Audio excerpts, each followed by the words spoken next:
Hello, everyone. Good evening, wherever you might be in the world. Welcome to this webinar of the St. Tikhon's Orthodox University in Moscow. My name is Deacon Phillip Calington. And today we will have a very interesting topic for you about St. Nikolaj Velimirovic and his potential view on pre-Christian seekers. I'm very happy that you could join us, and you're able to ask questions directly in the chat, and we'll get to them right after I finish my talk. So before I start my talk properly, I thought it's important for you to give you some background of my relationship with Saint Nikolaj, and perhaps mostly my relationship with the Serbian Orthodox Church. I myself have attended Serbian Orthodox Church for countless years, as where I lived for a long time, there was only a Serbian Orthodox Church. Which means that this tradition, and in particular this saint, is very close to me, and my study of him really grew out of my love for him and fascination for him. So this is not, for me personally, this is not just simply an academic endeavor, although that as well, but it is as much a personal encounter with the saint, and I thought that it's a very interesting topic that I would really love to share with all of you. So really, without any further ado, I'll start my talk. And again, if you have any questions, just please write them in the comments, and we will get to them at the end of my talk. So everyone, dear brothers and sisters, Saint Nikolaj Velimirovic and pre-Christian seekers.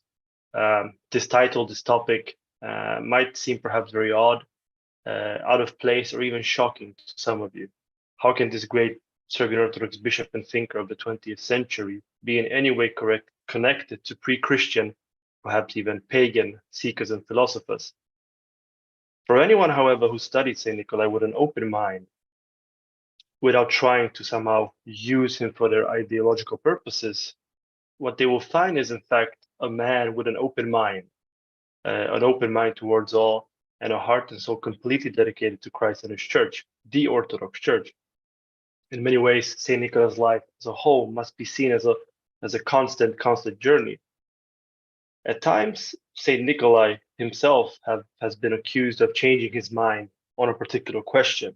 A good example of this would be, for instance, his ecumenical endeavors, where it would seem that he modified his stance and approach a little bit throughout his life, becoming more cautious and even negative towards ecumenism later on in his life. Having myself interviewed the late great Metropolitan Amfilohije Radovic of Montenegro, I asked him about this perceived change in the position of Saint Nikolaj. And Metropolitan Amfilohije, himself a great thinker and a man of God, I believe, did not see anything odd in this, but rather saw such a change as a clear sign of the journey that the great saint was on, a spiritual and intellectual growth. And we have to acknowledge that this journey of Saint Nikolaj eventually led him to spiritual and intellectual heights unimaginable for most of us, because after all, he is a saint of the church. And this is very important to stress throughout this talk, that he's a canonized saint of the church. So in this brief talk, which I hope will trigger a discussion afterwards, I want to focus on one specific thing that Saint Nikolaj left for us, actually a single hymn. It can be found in Saint Nikolaj's famous spiritual masterpiece, Prayers by the Lake. Prayer number 48, to be precise. It is written during St. Nikolaj's so-called Ohrid period, when he was the bishop of Ohrid in modern Macedonia, after his stay and studies in the UK. So what is this hymn? I believe that let us first read it in its entirety, and then look at the various parts more in depth.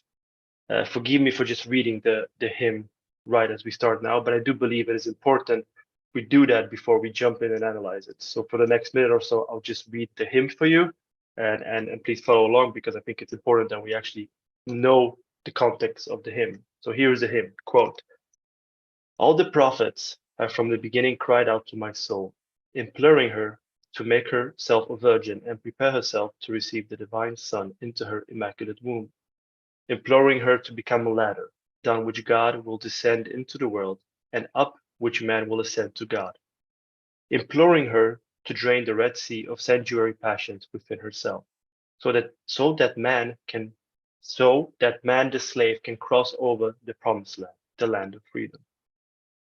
The wise man of China admonishes my soul to be peaceful and still, and wait for Tao to act within her. Glory be to the memory of Lao Tzu, the teacher and prophet of his people. The wise man of India teaches my soul not to be afraid of suffering, but through the arduous and relentless drilling in purification and prayer to elevate herself to the one on high, who will come out to greet her and manifest to her his face and his power. Glorious be the memory, glorious be the memory of Krishna, the teacher and prophet of his people. The royal son of India teaches my soul to empty herself completely of every seed and crop of the world, to abandon all the serpentine allurements of frail and shadowy matter, and then, in vacuity, tranquility, purity, and bliss, to await nirvana. Blessed be the memory of Buddha, the royal son and inexorable teacher of his people. The thunderous wise man of Persia tells my soul that there is nothing in the world except light and darkness, and that the soul must break free from the darkness as the day from the night. For the sons of light are conceived from light, and the sons of darkness are conceived from darkness. Glories be the memory of Zoroaster, the great prophet of his people. The prophet of Israel cries out to my soul, behold, the virgin will conceive and bear a son, whose name will be the God-man. Glories be the memory of Isaiah, the clairvoyant prophet of my soul. O heavenly Lord, open the hearing of my soul, lest she become deaf to the counsels of your messengers. Do not slay thy prophets sent to you, my soul, for their graves contain not them, but those who slew them. Wash and cleanse yourself, become tranquil amid the turbulent sea of the world, and keep within yourself the counsel of the prophets sent to you. Surrender yourself entirely to the one on high, and say to the world, I have nothing for you. Even the most rigorous of the sons of man who believe in you are merely feeble shadows, which, like the righteous Joseph, walk in your shadow.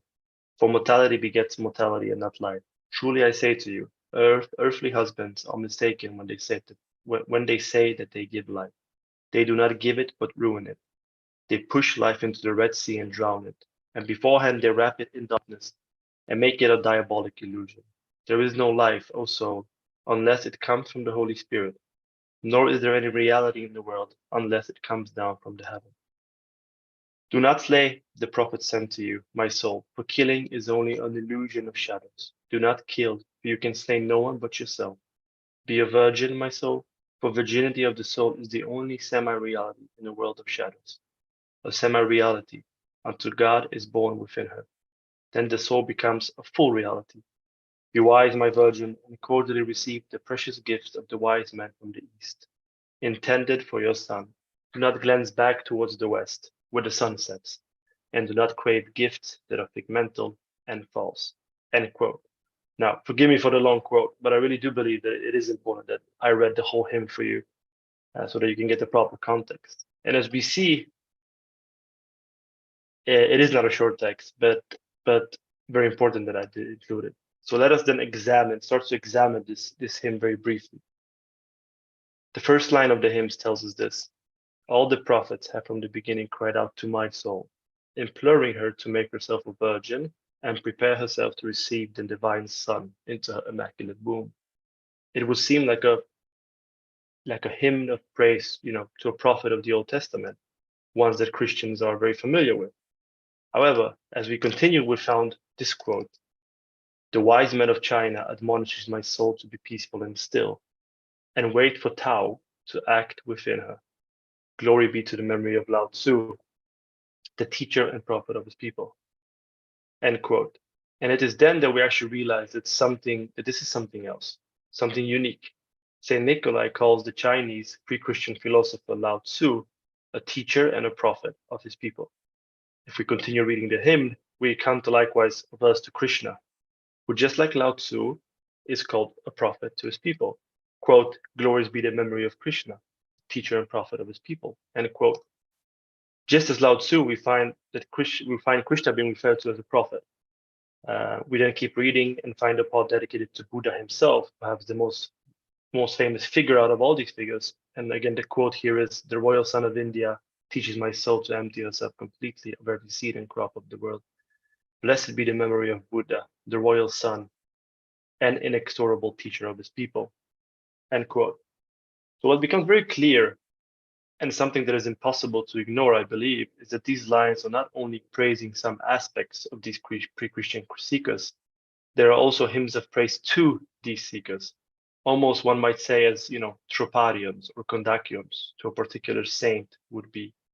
However, we surely cannot, from an Orthodox Christian perspective, see this hymn as such. Looking briefly at the three examples I just quoted, where Lao Tzu and Krishna are called prophets, while Buddha is praised by Saint Nicholas because he teaches his soul to empty herself, we must challenge ourselves and explore deeper. We could, of course, take a simplified position and do away with any deeper research, simply as Orthodox Christians stating that the great Serbian saint did not mean it that way. However, that would be intellectually and above spiritually dishonest. The great saint left this hymn for us for a reason. He wrote it for a reason, and it would be hard for me to believe that Saint Nikolai would somehow not be aware of the weight and significance of, for instance, the title prophet in Orthodox Christianity. It's because of this call, his call, if I might call it that, this call of this great saint, who himself actually lived a life full of inquiry and openness to the other or to the unknown, that I really want this in this short talk attempt to analyze the hymn and try to understand it within the framework of Orthodox theology and tradition. This is important as Saint Nikolai truly was Orthodox, deeply rooted in the teachings of the Church, and he truly was a Holy Father of the modern times. So the first aspect I would like us to focus on, are the main two themes, or rather specifically the main two words used, prophet and soul. Let us briefly look at the word prophet. So starting at the word prophet, that is probably the word that sticks out the most in this hymn. Saint Nikolai actually uses it 9 times, directly calling Lao Tzu, Krishna, Zoroaster, and Isaiah a prophet. However, he also seems to summarize the hymn by calling all the mentioned seekers as prophets when he addresses his soul. Quote, "Do not slay thy prophets sent to you, my soul, for their graves contain not them, but those who slew them." End quote. To understand the significance of this term and its correct place within Orthodox tradition and ethos, let us briefly examine it. Traditionally, a prophet is seen as one who speaks for God. A prophet is seen as one who speaks by the direct inspiration of God, and the Hebrew word for prophet actually means God's mouthpiece. In Deuteronomy, God says, it seems, as relating to a prophet, quote, "I will put my words in his mouth, and he will speak to them all that I command him." End quote. If we continue looking in the same book of Deuteronomy, we learn that a prophet should be judged by whether what he predicted came true or not. In the 7th chapter of the Gospel of Matthew, we however learn that we must be aware of false prophets as well, who come in sheep's clothes. Likewise, it is important to point out that a prophet was someone who not only spoke about the future directly, but would also lament over the state of his people now, in that moment, urging them to, return to the correct path. A prophet was therefore not someone who exclusively and always had to know the future. In Orthodox Christian tradition, as I'm sure you're aware, St. John the Baptist is seen as the last prophet of the Old Testament. And it seems he clearly knew about Christ and the coming of Christ. He knew the future from God. However, other prophets from the Old Testament would speak at times generally about the need for repentance and returning to the way of the commandments. And so we must remember that this as often there is a tendency to believe that a prophet is exclusively someone who knows the future. But it's very clear that that's not always the case. Saint Nikolai, of course, knew this much better than probably any one of us. And many might even go as far as to call himself a prophet of God in our own age. Therefore, Saint Nikolai clearly demonstrates to us the importance of calling these pre-Christian seekers this term, calling them prophets. By doing this, he showed us what he thought of them as someone in a place and time speaking the will of God.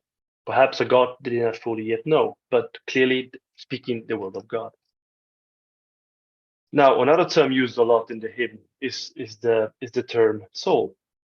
Saint Nikolai actually uses it 15 times, and I would like to claim that all instances where it is used, it is directly or indirectly his own soul he's speaking about. Generally speaking, The hymn is mostly structured around St. Nicholas addressing how these various philosophers will help and guide his soul. In that sense, his soul is actually at the very center of the hymn. Or we could say the soul of the readers, our souls, directly actually, which is not unlike many of the poems written by St. Ephrem the Syrian, for instance. St. Nikolai writes that Buddha teaches his soul, Lao Tzu admonishes his soul, and Zoroaster tells his soul. All the mentioned philosophers in one or another way interact with St. Nicholas's soul, affecting it in a positive manner with instruction and inspiration. St. Nikolai likewise addresses his own soul on a number of occasions, just as St. Ephrem did. For instance, quote, "Do not slay the prophet sent to you, my soul." End quote. As we know, the immortal soul is the most important part of the human, longing back to God, to a union with God. The soul prays to God and praises God. The soul suffers, the soul blesses, rejoices, the soul is saved, and the soul is doomed. The fact then that St. Nikolai uses this expression, soul, so frequently and in such a deep spiritual way, again demonstrates to us that he wanted us to understand that these thinkers deeply and truly affected not only his intellect, but his immortal soul herself. It also demonstrates that he drew spiritual nourishment from these philosophers, that he understood the deeper and sometimes perhaps hidden meaning of the messages that they conveyed. Why else would he share with us how positively they all affected his soul? So really the main question I would like to pose to you all, to all of us, and try to answer together perhaps, is this hymn syncretistic and engaging in relativism? Is Saint Nikolai in any way promoting a standpoint where his Orthodox faith is one of many truths rather than the truth? Let us examine some historical instances of when when Saint Nikolai engaged in contacts with non-Orthodox faiths and theologians and ideology. This engagement came to its fruition before this hymn was actually written, between 1905 and 1919, when the saint spent a lot of time in Germany, Switzerland, and Great Britain. He initially went there as a student and worked with and under non-Orthodox scholars, for instance, with an Old Catholic bishop, Edward Herzog, who in 1908 was the supervisor of his thesis in Bern, entitled The Resurrection of Christ as the Fundamental Dogma of the Apostolic Church. Upon completing that work, St. Nikolai returned shortly to Serbia. However, his wish was to continue his studies in the West. That is why only a few months later, in early November 1908, he arrived in Britain. I will here not spend too much time analyzing his endeavors abroad. This has been done extensively by others in written form, persons such as Markovic or Lubardic, whose work I all encourage you to read if you're interested in the detailed life of St. Nikolai. Instead, we can see that the fact that St. Nikolai spent so much time abroad, and most importantly, wanted to spend so much time abroad, demonstrates to us the openness that I mentioned in the introduction of this talk. He was clearly curious of the world and wanted to discover and learn about it. Metropolitan Afilochi Radovic, who I mentioned before, of blessed memory, wrote about this period in the life of St. Nikolai like this, quote, "While being in constant dialogue with Europe and America in his first period of life, we can say that Bishop Nikolai considered himself, especially towards Europe, as a student," end quote. So much so that when he returned to Serbia in 1910, he was actually attacked by some bishops and other ecclesiastical figures for having apparently introduced some Protestant elements or spirit into the Serbian church with a sermon he gave on the feast of Saint Stephen in Belgrade, in the Belgrade Cathedral.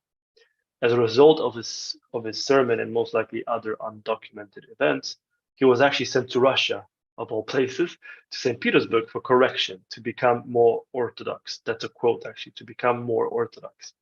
He stayed in Russia 17 months, and it seems that he liked it very much.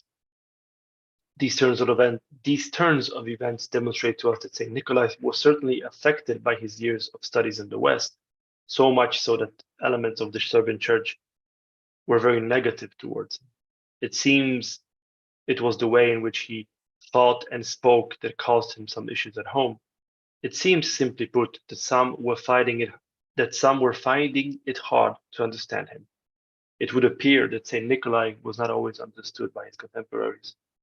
We can boldly state this because he is, after all, canonized saint of the Church, and while not in any way infallible or free from sin or error, his canonization suggests to us that he was right more often than not. Now, during his stay abroad, and in particular in Great Britain, he encountered people who were not simply Christians of heterodox confessions, but people of other faiths.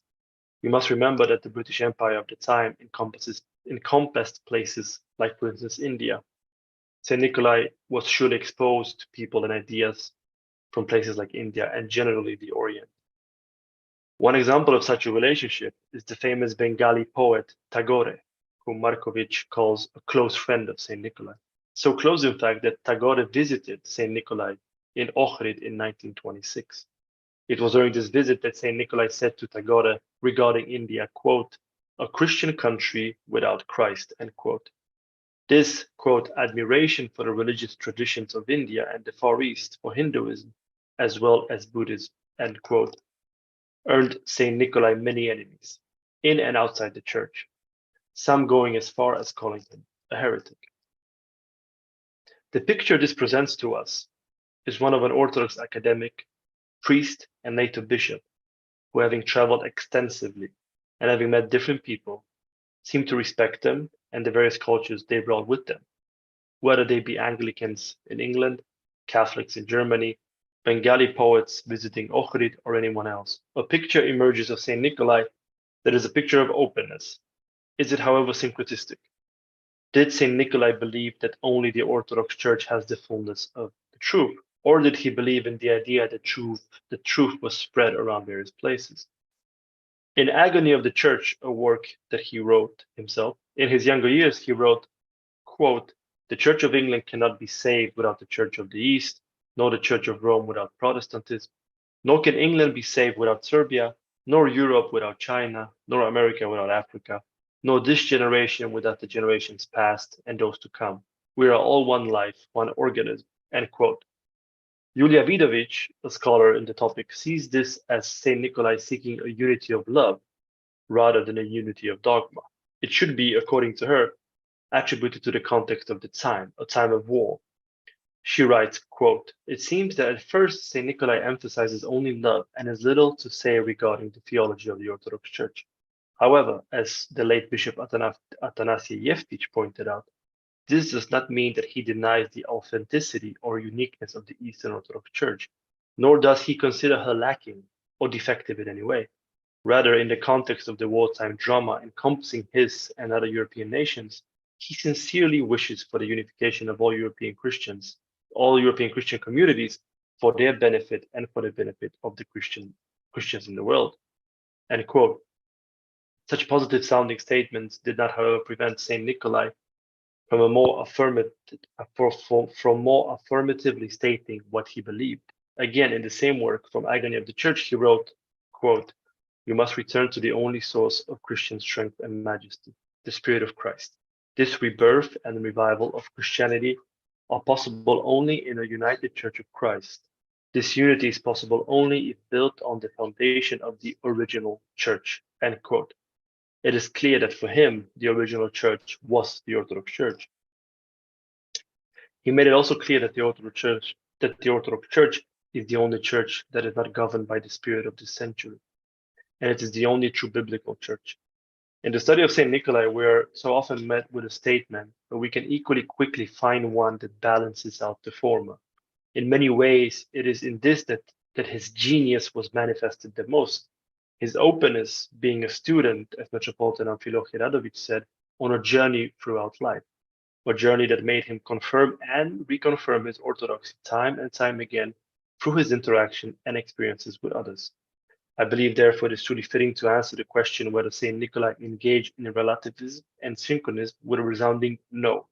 He did not engage in relativism and syncretism, and anyone claiming he did has, in my opinion, not examined the sources in an objective manner. So let us then leave this and move back to the hymn and to the Far Eastern pre-Christian seekers that he praises. For anyone reading the hymn we're here studying, It becomes clear that Saint Nikolai highly respected the thinkers from what we generally refer to as, the Far East.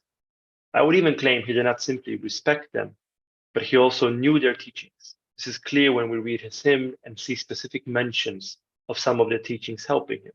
Let us therefore briefly look at the thinkers and some of the teachings and ideas of theirs that Saint Nikolai seems to be highlighting.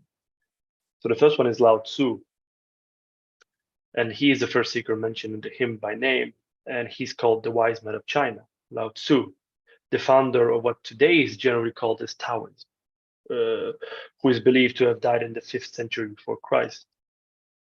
Lao Tzu is today mostly known for his teaching regarding the Tao, which Saint Nikolai also mentions, and generally the notion of stillness and emptying of the mind and heart from earthly thoughts and cares. Tao is actually often translated as way into English. Lao Tzu himself never made Tao personal as such, as though it was God or a divinity. Instead, it seems that he saw it as the key to the ultimate wisdom, not a name for a thing, but rather an underlying order of creation, which he saw being intimately connected to the Creator, in whom he believed. Lao Tzu believed in a Creator.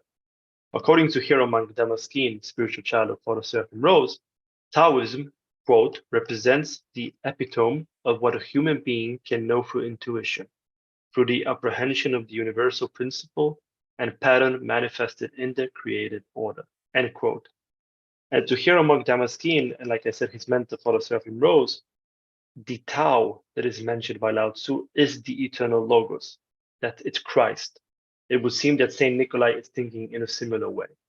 Quote from the hymn, quote, the wise man of China admonishes my soul to be peaceful and still, and to wait for Tao to act within her, end quote. I think that's a very clear indication that Saint Nikolai also sees Tao as the world, as Christ. Now let us look at Krishna. According to Beck, a scholar of the subject, most scholars of Hindus accept that there indeed existed a historical man called Krishna. It is believed he lived in the modern day India, at least 1,000 years before Christ. 11th century philosopher Ramanjuna described Krishna as a monist, meaning he argued Krishna actually believed in the oneness of God, Krishna himself. This would, of course, be seen as positive by Saint Nikolai, even if it does not mean that Krishna himself would have, which does not mean, this does not mean, of course, that Krishna himself would have necessarily agreed with the Christian idea of God. Saint Nikolai, in his praise of Krishna, focuses on the purification and prayer as a way for the soul to reach, quote, the one on high who will come out and greet her and manifest to her his face and his power, end quote. As is the case with Lao Tzu, so also Krishna seems to have understood the need for some sort of purification of the self. It is the idea of emptying the heart of earthly cares and sins to welcome God into our hearts and souls. While modern day Hinduism is hundreds, if not thousands, of different ideologies and faiths lumped together by Western scholars into one term, it is clear that Saint Nikolai did not praise that or the often blatant polytheism found in Hinduism. Instead, he in Krishna saw a man with some understanding of divine realities, an understanding that he clearly did not think was in its essence anti-Christian. Let us look at Buddha. Now, there is a lack of consensus of when Buddha was born. However, most would agree he likely died in the 5th century before Christ, in or close to modern-day India. Little concrete historical facts are known about his life, apart from the general idea that he at some point started to be critical of various forms of spirituality, left the world in pursuit of higher spiritual realities, and became an ascetic. While the various modern forms of Buddhism are usually very different from Christianity, there are aspects of the teachings of Buddha himself that can be seen as beneficial for Christians, especially as he never denied Christ, having lived at least 500 years before the birth of our Lord. Saint Nikolai, in his praise of Buddha, highlights again the emptying of self, of the soul, of, quote, every seed and crop of the world, end quote. Just as with Lao Tzu, this idea is very familiar to the core of Orthodox Christian ethos of rejecting the world, freeing oneself from passions, and through this obtaining the grace of the Holy Spirit. In his hymn, St. Nikolai writes that his soul is to, quote, to await nirvana, end quote, which in Buddhism is seen as the ultimate state of soteriological release, and as the state when the soul has rejected the world and is completely detached from passions. Could this, for Saint Nikolai, correspond in a way to the Orthodox notion of theosis? This is highly possible, as while the name is different and Buddhism does not mention God as such, the approach is very similar and leads to truth, which in Christianity is, of course, Christ himself. Now, I will skip over, no, forgive me, yes. Now, let us look at Prophet Isaiah in the hymn. The hymn does also include the Old Testament prophet Isaiah, someone essential in Christianity and someone whose inclusion in a hymn of praise is of no surprise or controversy. What is, however, interesting for our purpose is that he is included and that Saint Nikolai emphasizes Isaiah's prophecy about a virgin conceiving and giving birth to the God-man, to Christ himself. The fact that Isaiah is the last one mentioned and that Saint Nikolai specifically mentions the God-man in that part would seem to suggest that all the thinkers that he mentions and their longings only are rendered pure if they end up at the point that Isaiah ended up, Christ. Now, having explored some of these thinkers in more detail, if yet briefly, let us proceed and try to look for similar sentiments among other saints and respected figures in the church. So the early Christian church respected the pre-Christian Greek philosophers, for instance, so much so that many philosophical systems were directly or indirectly being used to explain the God-given Christian faith and dogmas. Today, anyone who is a serious student of the church fathers will also have to at least understand many of these pre-Christian philosophical systems.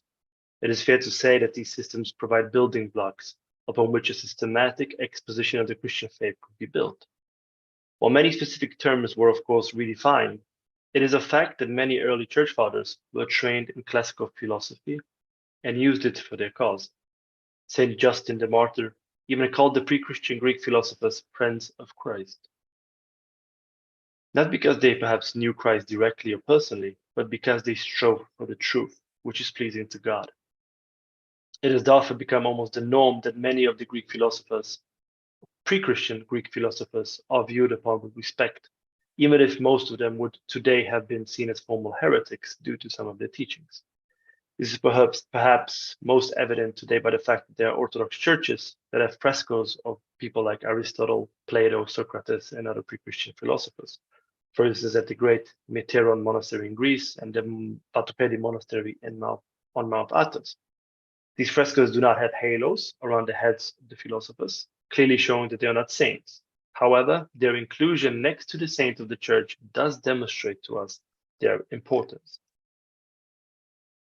Now, the great Russian ascetic of the 18th and 19th century, Saint Seraphim of Sarov, wrote, quote, "Though not with the same power as in the people of God, nevertheless, the presence of the Spirit of God also acted in the pagans, who did not know the true God, because even among them God found the chosen people. For instance, there were the virgin prophetesses called Sibyls, who vowed virginity to an unknown God, but to God, the creator of the universe, the all-powerful ruler of the world, as he was conceived by the pagans. Though the pagan philosophers also wandered in the darkness of ignorance of God, yet they sought the truth, which is beloved by God. Because of this, God-pleasing seeking, they could partake of the Spirit of God.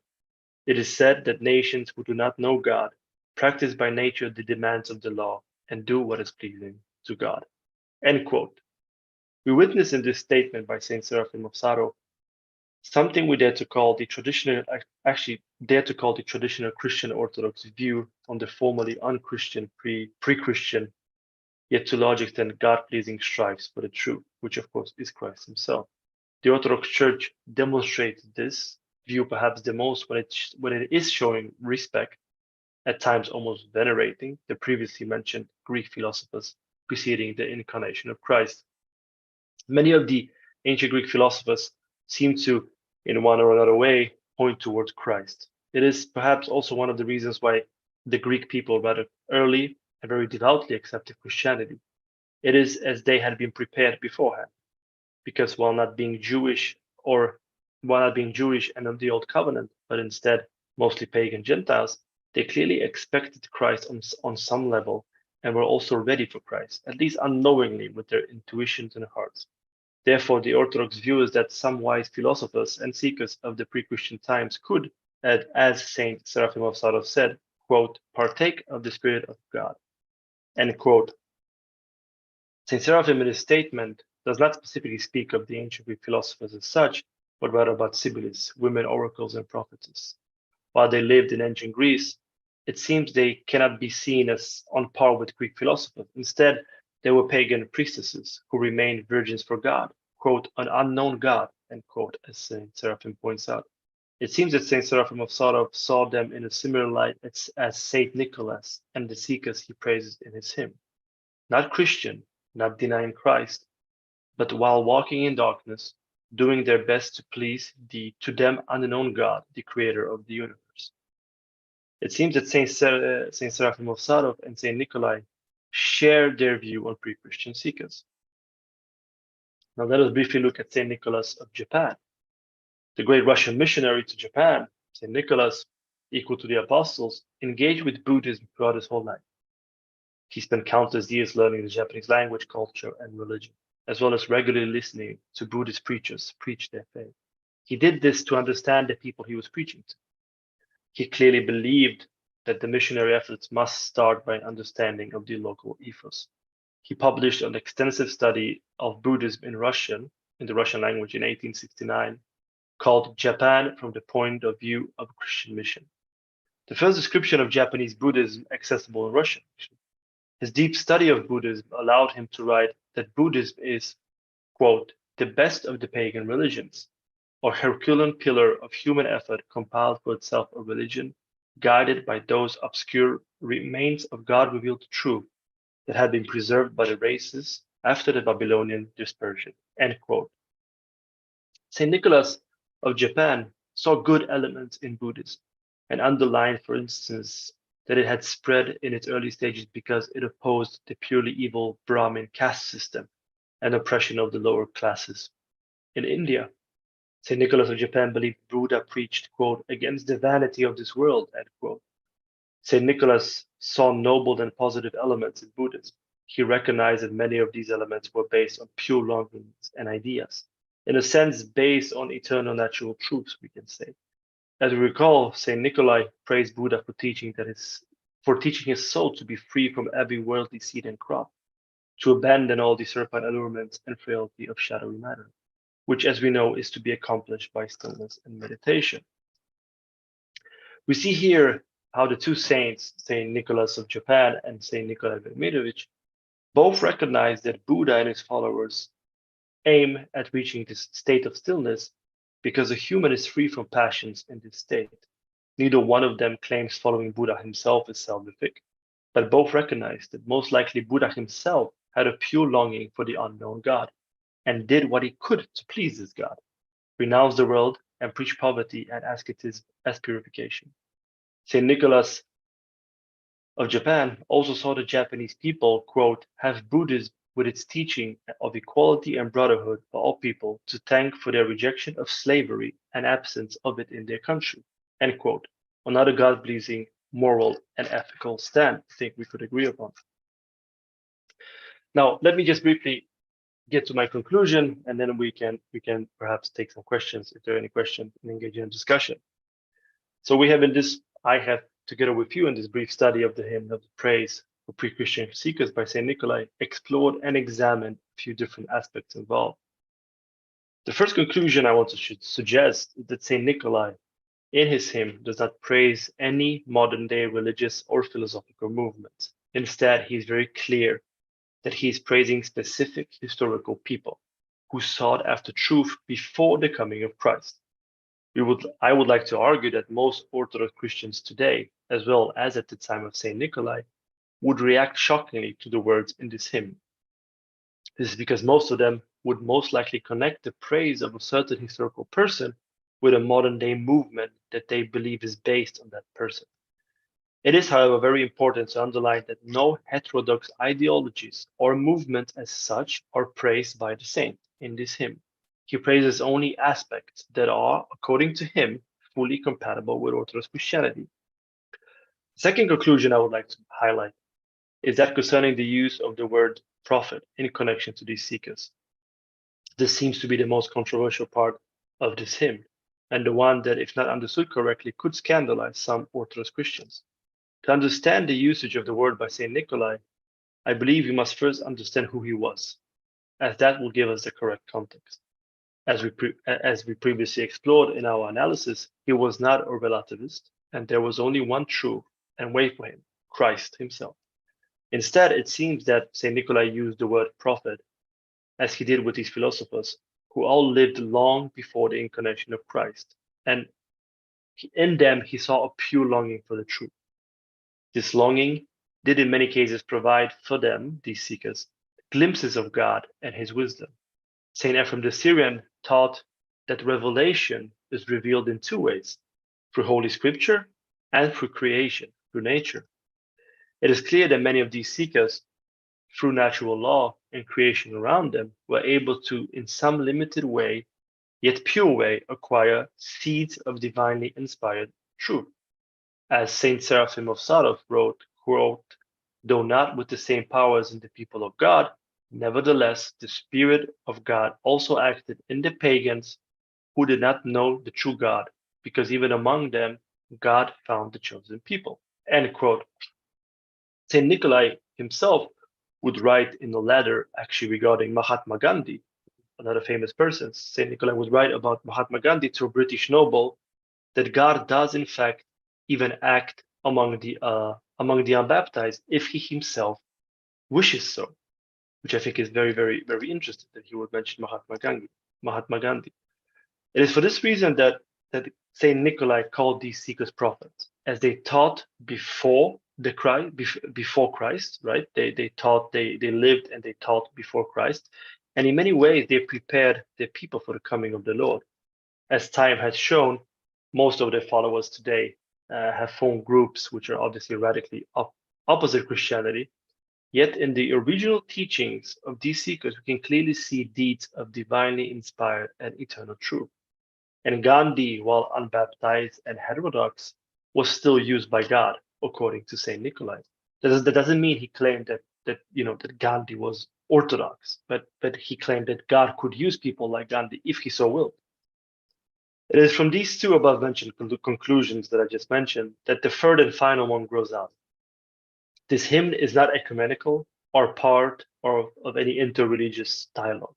It seems that St. Nikolai praised these seekers from an Orthodox Christian perspective and saw them as part of the pre-Christian philosophical and spiritual heritage, a heritage that, while not perhaps purely Orthodox, nevertheless demonstrated what a human, created after all in the image of God, can achieve and reach with a pure inquiry and longing for the truth, which, as we know, is God himself. God himself is truth. The most relevant comparison seems to be the Greek philosophers, who were very often seen in positive light by early Christians, and whose philosophical models helped to formally explain the God-given dogmas of the Christian faith. By praising the philosophers as Saint Nikolai did, he shows us not only his intellectual capabilities, but above all, he demonstrates to us the depth of his spiritual awareness and discernment. Rejecting blind zealotism, he saw the world and people around him in all dimensions, not simply as a vertical or horizontal lines or black and white facts to be determined. He himself clearly knew what the truth was. According to the church who has canonized him, he was in communion with this truth, with Christ himself. For this reason, he was able to discern and contemplate realities far beyond what most people can do. He spoke the truth and was able to see the truth among those who perhaps, due to historical circumstances, lived before the incarnation of Christ. By recognizing these pre-Christian seekers as prophets of the truth, Saint Nikolai solidifies his own position of a prophet and saint of our time. Thank you so much for your attention. I'm sorry I went over time a little bit. And if there are any questions, I would be very, very happy to answer them now. I'll just check if there are any questions. Yes, we have one question here. The first question, I'll read it in English because it's written here. One of our students has recently said that the smuggling of the notorious Hellenism has poisoned both Christian knowledge and Christian history and perspectives of the spiritual life of many people. and the purity of orthodoxy requires relying only on the biblical teaching. Could you comment on this statement in the context of your report, please? Okay, so someone is making an argument that the usage of pre-Christian philosophy has damaged the church and the faith. I would say this is obviously wrong. I think that if we look at the early church fathers, they used the tools that they knew. They used the tools that were available to them, and at that time they were all classically trained. Not all of them, but many of them were classically trained in Greek philosophy, and I think it's only natural that they use the terminology and the structures and systems that they knew. So I wouldn't agree that this in any way, damaged the faith spiritually. And obviously, we shouldn't be relying on these systems. However, we have to be honest. Well, maybe that you have to make pauses so Maria could translate your speech. I am so yes. I am so sorry. Yes. Yes, I forgot it. Переведу, что успела зафиксировать. Шла речь, если вкратце, об обращении к святым отцам к церкви, что они использовали те инструменты, ту идеологию и терминологию, структуры и системные понятия, которые были на тот момент доступны. Поэтому отец Филипп не совсем согласен с тем, что это могло навредить как-то духовно. So, could you proceed? Yes, so I think that we have to be obviously careful not to rely on Greek philosophy or on any philosophy, but we have to, from a historical standpoint, admit that Greek philosophy had something to do with the not with defining the truth, because that was God-giving, but had something with explaining the truth. Had something to do with explaining the truth. Sorry. Мы должны быть внимательными в рассматривании разных философий, да, чтобы не полагаться, что это одно конкретное, и сформировать какой-то конкретный исторический направление, какое-то историческое, да, в частности, греческие философы не старались определить правду, но старались объяснить ее.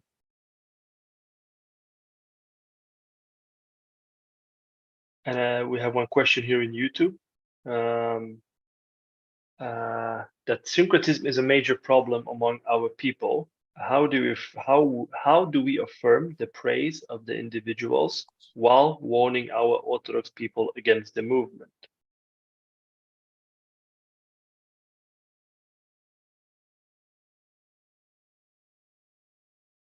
Переведите тогда на русский язык вопрос.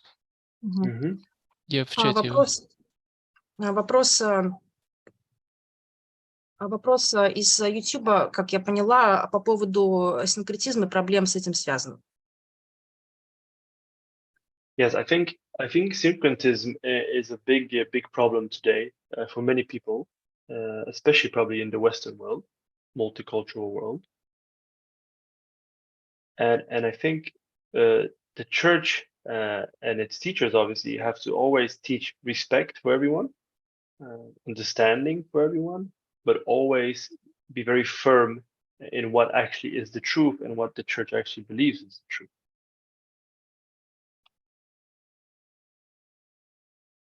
Синкретизм сегодня представляется достаточно серьезной проблемой, особенно на Западе, и задача церкви видится в прививании, да, уважения, понимания истины и чему на самом деле мы должны следовать. Because the church was never syncretistic as such. Even Saint Nicholas of Japan, in his mission, while praising Buddhism and while seeing elements in it that are good, he always saw it from the perspective of trying to get them to actually accept Christ and become Christian. Церковь никогда не была сама по себе синкретической, даже святой Николай Японский во время миссии старался найти эту правду и показать ее людям, истину. So that they could become Christians, right? Целью было, чтобы они в конце концов стали православными и пришли к этому. And I think when we see it from that perspective, this respect and maybe understanding towards these movements can be understood in such a way as a tool to try, obviously with love and respect, but to still try to make them Christian. Obviously, I think that's what the church always did. С этой точки зрения следует стараться справиться вот с этим неуважением, непониманием других направлений, других движений, использовать информацию как инструмент.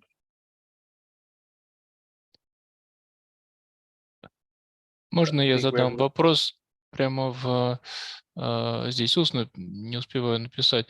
А можем ли мы считать, что те особенности учения вот этих древних мыслителей могут быть для нас указанием, в том числе и для миссионерской работы, вот, поскольку, обращаясь с миссией к людям другой культуры, мы должны обращаться к тому, что в этой культуре, ну, как бы созвучно христианству. Можно ли посчитать, что вот здесь нам указаны те мостики, которые могут быть перекинуты между культурами?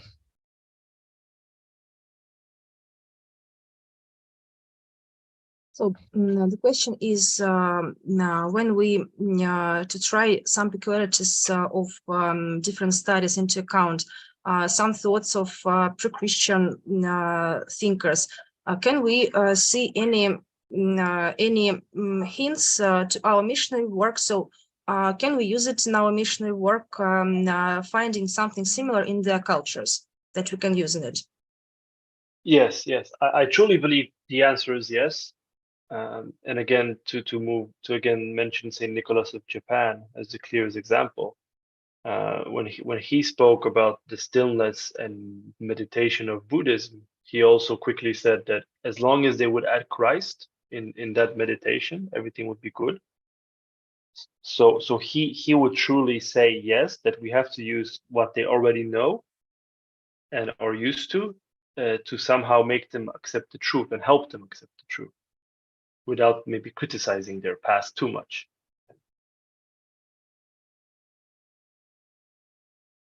Ответ однозначно да, и яркий пример тому святой Николай Японский, в частности, в медитациях звучала мысль о попытке найти Христа, он бы тоже ответил да, на данный вопрос. Мы можем использовать то, что уже знаем, наш предыдущий опыт, но стараться это делать без критики.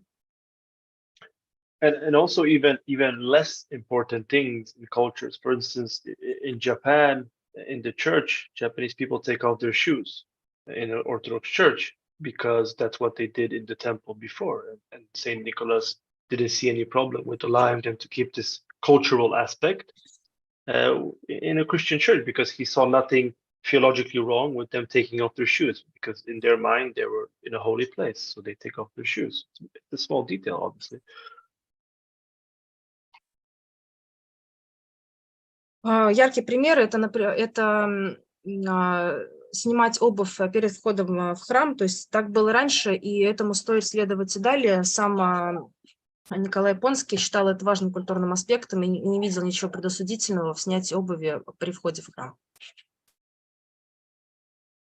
So this can be used on high theological levels, and it can also be used on very simple, so to speak, practical everyday questions.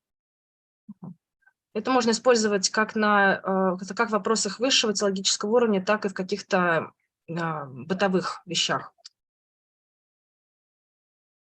Отец Геннадий, мне немножко времени требует, чтобы вопросы с чата там уже скопились, а я, переводя устные, на них пока не обращаю внимания. So, Father Phillip, I need some time to translate the questions from our chat, so I will send them to you just a moment.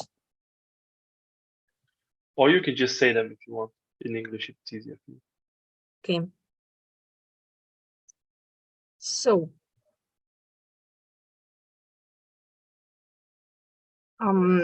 did Saint Nicholas consider pre-Christian philosophy to be something connected with natural theology? I would say yes.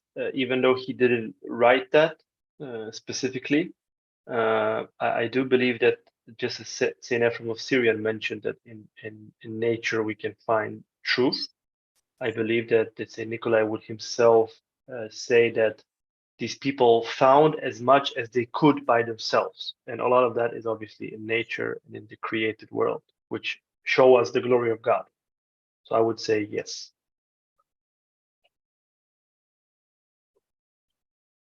Ответ однозначно да. Правду, истину можно найти в естественной теологии. Мир показан нам, так как он сотворен Богом. Obviously, we can't find the complete fullness of truth, but we can see glimpses which will lead us towards the right direction. That's why he would say that Lao Tzu, he found some elements of the Word of God, of Christ, but because he only found them in nature, he couldn't really fully comprehend it, right? We still need help, but we're able to at least be on the right track. I think that's what the saint would probably argue, if I had to guess. Вероятно, нельзя найти полную, так называемую полную версию истины, правды, но элементы можно и нужно искать, и это поможет на нашем духовном пути. So, another question from our chat is, how do we affirm the praise of the individuals while warning our Orthodox people against the movement? Yes, this is obviously a very, very difficult thing. And this hymn, if read without maybe knowledge of the saint or without his life, could actually, be very controversial to some people. I, however, believe that this goes back to the Christian love, to the Christian somehow, what Christ taught us, that love everyone, but also affirm the truth. So while we can praise someone like Lao Tzu, we have to also be very clear that Taoism, the movement following him today, is very much a heresy for Christians. So I think that probably the best thing would be not to praise Lao Tzu too much, perhaps. But again, this was written, around 100 years ago, so the climate was also a bit different, I think, than now.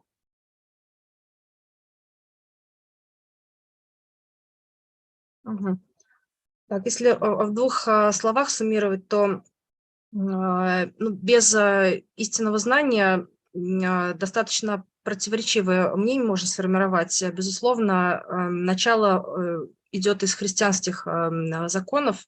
В частности, вот пример с Лао Цзи. Это нужно учитывать ту обстановку, которая была в те времена, да, и стараться не восхвалять особо. And also, we can also see in this how all humans, and this the Church Fathers teach, that all humans have a natural longing to their Creator. That's how we would say that there are different religions, right? Because they're wrong from an Orthodox perspective, but there's still a sort of manifestation that we long back to our Creator, because we're created in the image of God.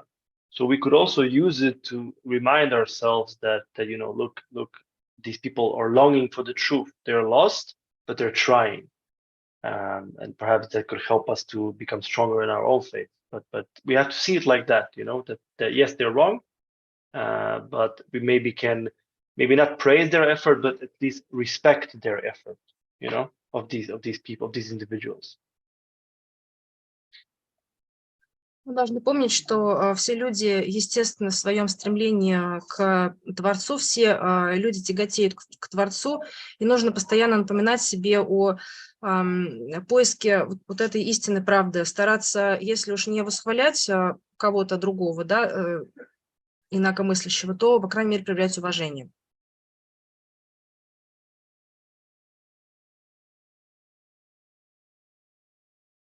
Okay, so another question from our chat, is there a necessity to take into account some other ideas? Isn't the church self-sufficient? If we don't speak, of course, about the missionary tasks. Yes, no, the church gives us everything we need. Everything we need for salvation is in the church, and in the church only.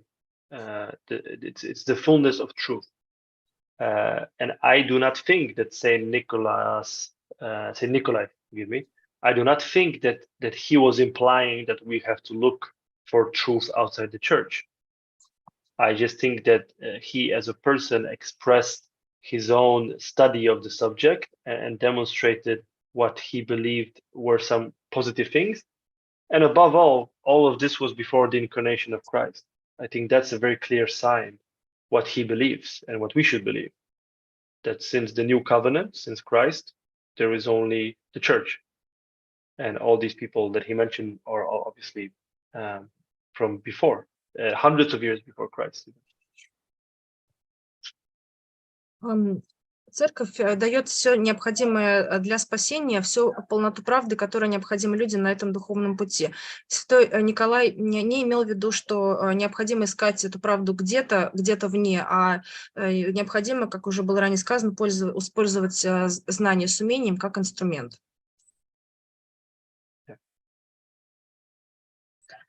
So, let me have a look at our chat. We have a comment that in Russian philosophy there was the same approach, for example, of Sergius Trubetskoy, of Father Pavel Florensky, and of Simeon Frank. Yes, I think I don't know. I haven't read all of these thinkers, but I've certainly read Father Pavel Florensky, and I think that they all we would have to see them in the same way as Saint Nikolai. It's a deeper philosophical, because many of them were philosophers, right? So it's a deeper philosophical analysis of the truth.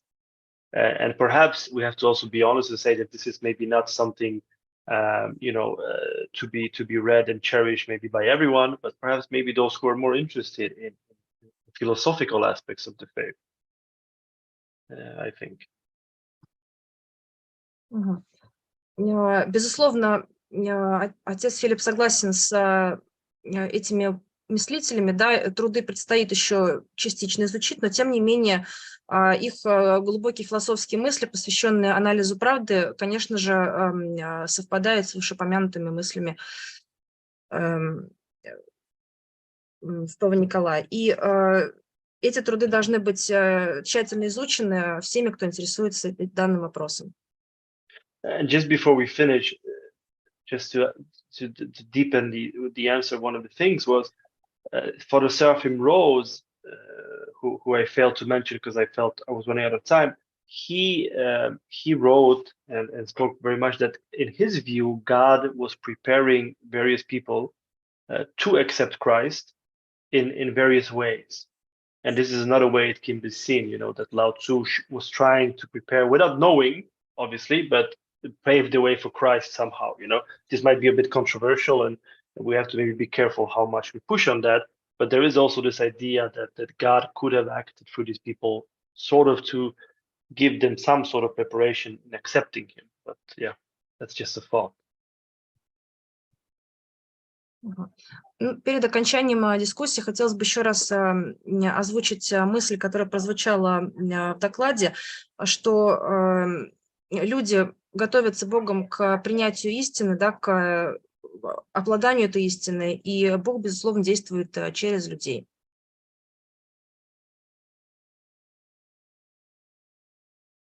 Большое спасибо, дорогой отец Филипп. Большое спасибо, Мария Владимировна, за перевод. Большое спасибо всем участникам за внимание, за интересные вопросы. Я очень надеюсь, что у нас будет возможность провести еще семинары с отцом Филиппом, поскольку он человек очень широких интересов, и я думаю, что через некоторое время подготовим новое мероприятие, обязательно о нем всех оповестим. Всем большое спасибо. Мария Владимировна, переведите уже для порядка. Тоже мое краткое выступление. We definitely thank Father Philip for such an interesting and detailed report on the subject, and we hope we can be able to organize such events in the future, discuss theological questions related to the subject. Thank you very much. Yes, thank you all. Thank you all for joining us. Thank you, Father Gennady, for having me. Thank you, Maria, for translating, and thank you all for being here. And I hope I'll see you soon all again. Thank you, and see you soon. Thank you. Goodbye. Bye bye.